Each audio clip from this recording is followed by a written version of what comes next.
actually are going to save the wetlands. This fen and bog is extremely rare, and it has many native orchids and other rare plants in it. Yeah. Just earlier you were saying there was only about 6 of them in North America. Well, that's true, especially of this kind of fen area. That open area out there is an area that is fed by underground springs, and it contains 28 native orchid species, and as well as about 10 species of insect-eating plants, many other rare plants. And this kind of rich fen that can support so many rare plants is very rare in North America, and in fact in the world. Do a lot of orchid enthusiasts come and see them? Well, actually they do. We run several field trips into the wetland every summer. We try not to do too many, not to put it under too much stress. When we get boardwalks, then we'll be able to take large groups. But right now we have people come from all over North America, and a couple of years ago we had the Native Orchid Conference come, which is an orchid association for all of North America, and many of the top experts in North America came down to see this, and there was many papers actually written afterwards on this bog, and they were much impressed. And how delicate are the native orchids? Actually, they are delicate in one way and hardy in the other. They're hardy in the sense that they can grow anywhere in North America and in the world, in fact, except for Antarctica. But they're delicate in that many of them can't produce seed capsules. They don't transplant well. They can, if there's the slightest change to their habitat, they can die. They're connected by fungus to the trees and the other plants around them. So you can't save native orchids by just saving the orchids themselves. You have to save the whole habitat, and that's what our group works to do. Saving their home? Yes, their home, exactly. So hopefully we can get those boardwalks in pretty soon. Well, it can't come soon enough for me. And I think people should come here. They should take pictures. They should not worry about doing anything else, not worrying about digging them, not worrying about picking them, but just, zoom in on native orchids. That's what we want.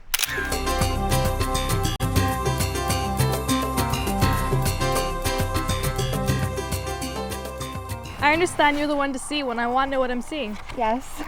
What are you reading? I'm reading Plants of the Western Boreal Forest in Aspen Parkland. I'm reading about picture plants. When is the best time for tourists to come? Usually if you're an orchid lover, you'll come during May, and then for all the rest of the tours, it's always June or July. Are a lot of guides from your community? Yeah, mostly all of them are. How old are they usually? They're usually about 15, like summer students to young adults. Do you think the boardwalk would improve your work? Yeah, make it less wet, so you'll be able to walk around and learn about more of the flowers and everything. And it'll employ a lot of the youth? Yeah, they usually do summer student jobs that they get to learn for their experiences, and then when they want to, they can go to the courses, and then they can make career opportunities out of it. Can they do this all year round? Mostly just in the summer, and then during the school years, then they go for their courses, and then career opportunities open for them right away. But look at that over there. Is that in the book too?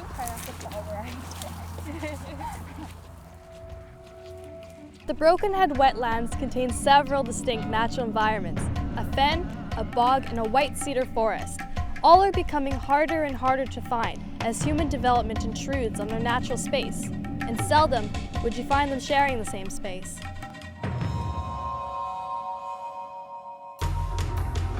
As I mentioned at the beginning, this is a calcareous fen. Calcareous means water is rich in calcium carbonate and other minerals. It has a fluctuating water table where both groundwater and surface water mingle. Which means you need rubber boots. The nearby Scanterbury Bog, on the other hand, is an ancient lake that has no flowing water and accumulates dead plant material. As the plant matter decomposes, peat or sphagnum moss is created, and the water becomes much more acidic than the fen. Which means you still need rubber boots. The Brokenhead Cedar Forest is incredibly beautiful, and when I look up, the canopy is bright green, with sun filtering through, making it cool, shady, and peaceful on the ground below.